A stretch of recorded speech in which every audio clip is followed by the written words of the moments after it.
आपके दिमाग में ये कंफ्यूजन आया होगा कि डिविडेंड देने वाली कंपनीज अच्छी होती है या ग्रोथ वाली कंपनीज।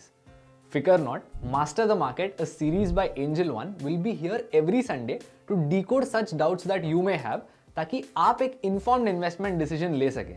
तो चलिए आज के हमारे टॉपिक की शुरुआत करते हैं, जो है dividend stocks versus growth stocks. लेकिन शुरुआत करने से पहले हमारे YouTube चैनल को सब्सक्राइब करना ना भूलें और बेल आइकन दबा लें ताकि you never miss an update from us. आपने ये डिबेट कहीं ना कहीं देखा ही होगा। बहुत लोग बोलते हैं कि जो कंपनीज डिविडेंड पे करती है वही सबसे अच्छी होती है, लेकिन बहुत से लोग ये भी कहते हैं कि dividends are secondary. The company should be able to increase its earnings year on year, और जो वो पैसे अपने ही बिजनेस में री इन्वेस्ट कर रहे हैं उन पैसों पे अच्छे रिटर्न कमाने चाहिए। तो फिर finally which one is better? देखो, हर चीज के ना प्रोज एंड कॉन्स होते हैं और वही हम आज इस वीडियो में एक्सप्लोर करेंगे।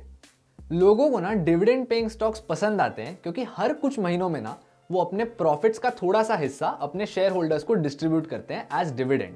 सो this dividend acts as a passive income for many people. Also जो कंपनीज डिविडेंड पे करती हैं वो ऑलरेडी बहुत बड़ी हो चुकी होती है, तो इसलिए they don't really see a lot of attractive investment opportunities जिनका रिटर्न बहुत हाई हो सकता है। इसलिए they choose to pay a dividend to their share holders.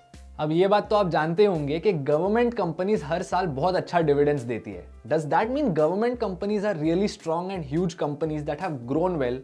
Not always. Basically ना जो गवर्नमेंट कंपनीज होती है they are encouraged by the government to pay a dividend, क्योंकि गवर्नमेंट कंपनीज का लार्जेस्ट शेयर होल्डर गवर्नमेंट ही होता है। तो इसलिए जो डिविडेंड आता है that's used to repay the government's loans.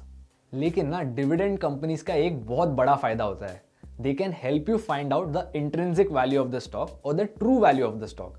Basically जो डिविडेंड मॉडल होता है वो हर साल के डिविडेंड्स को फोरकास्ट करके एक स्टॉक की ट्रू वैल्यू फाइंड आउट करता है। ये जो मैथ्स है ये आपको नहीं करना होता, ये एनालिस्ट ही करते हैं। तो that really helps you predict the true value of a stock.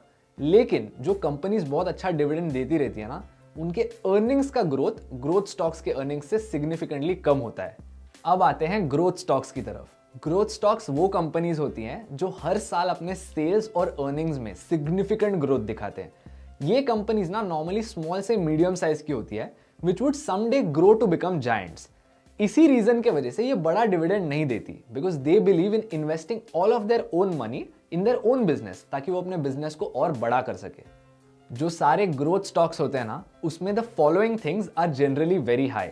Number 1, the return on capital employed, यानी कि जो पैसे कंपनी अपने बिजनेस में इन्वेस्ट कर रही है उस पे जो रिटर्न कमा पा रही है वो बहुत हाई होता है। नंबर 2, रिटर्न ऑन इक्विटी, यानी कि जो शेयर होल्डर्स के पैसे हैं इन पे कंपनी कितना रिटर्न कमा पा रही है। Number 3, obviously sales and earnings. And finally number 4, unfortunately the price to earnings ratio. जो ग्रोथ स्टॉक्स होते हैं उनसे मार्केट का एक्सपेक्टेशन बहुत हाई होता है कि वो आगे जाके भी इसी सेम रेट पे ग्रो करेंगे, इसीलिए उनका जो प्राइस टू अर्निंग्स रेशियो है वो बहुत हाई होता है, like 40 to 50 times, sometimes even 100x। तो अब तक आपने देख लिया होगा कि growth stocks carry more risk, because यहाँ पे कंसिस्टेंट डिविडेंड भी नहीं मिलता और कभी कभी तो मिलता ही नहीं है।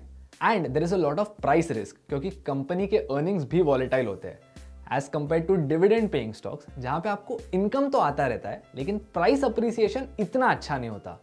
सो what do you think, what do you prefer, growth stocks और डिविडेंड स्टॉक्स? हमें कमेंट्स में बताइए। So if you enjoyed learning with us, don't forget to hit the like button, subscribe to our YouTube channel and hit the bell icon so that you never miss any future updates from us. और अगले Sunday आप कौन सा topic देखना चाहते हैं ये नीचे की पिन्ड कमेंट्स में से हमें बताइए। Until then, keep learning, keep investing.